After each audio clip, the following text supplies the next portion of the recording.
Hello বন্ধুরা, এই ভিডিওটিতে দেখব আমরা 2000 সাল থেকে এখন পর্যন্ত প্রত্যেক বছরে কোন প্লেয়ার সবচেয়ে বেশি গোলদাতা। তো চলুন দেরি না করে শুরু করা যাক। আন্দ্রে শেভচেনকো 2000 সালে তিনি 42টি গোল করে সর্বোচ্চ গোলদাতা ছিলেন। 2001 সালে সর্বোচ্চ গোলদাতা ছিলেন রাউল গঞ্জালেস। তিনি 46টি গোল করে সর্বোচ্চ গোলদাতা খেতাবটি অর্জন করেছিলেন। 2002 সালে সর্বোচ্চ গোলদাতা ছিলেন রুবেন নিস্টালরয়। ফ্রান্সের এই ফুটবলার 36টি গোল করে সর্বোচ্চ গোলদাতা ছিলেন। 2003 সালেও সর্বোচ্চ গোলদাতা ছিলেন রুবেন নিস্টালরয়।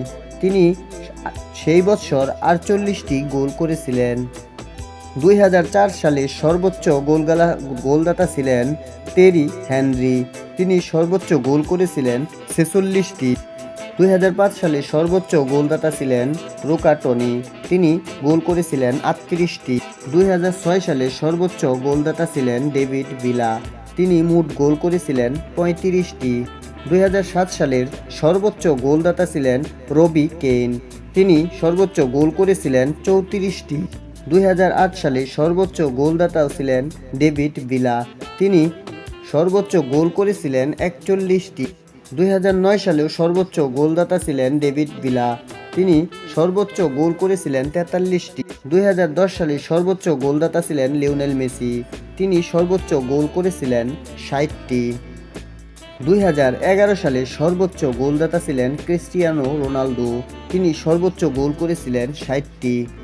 2012 সালে সর্বোচ্চ গোলদাতা ছিলেন লিওনেল মেসি। সর্বোচ্চ গোল করেছিলেন তিনি 91টি। 2013 সালে সর্বোচ্চ গোলদাতা ছিলেন ক্রিস্টিয়ানো রোনালদো। তিনি সর্বোচ্চ গোল করেছিলেন 69টি। 2014 সালেও সর্বোচ্চ গোলদাতা ছিলেন ক্রিস্টিয়ানো রোনালদো। সে বছর তিনি গোল করেছিলেন 61টি। 2015 সালে সর্বোচ্চ গোলদাতা ছিলেন ক্রিস্টিয়ানো রোনালদো। তিনি সর্বোচ্চ গোল করেছিলেন সেই বছর 57টি। 2016 সালে সর্বোচ্চ গোলদাতা ছিলেন লিওনেল মেসি। তিনি সর্বোচ্চ গোল করেছিলেন 59টি। 2017 সালে সর্বোচ্চ গোলদাতা ছিলেন হ্যারি কেইন।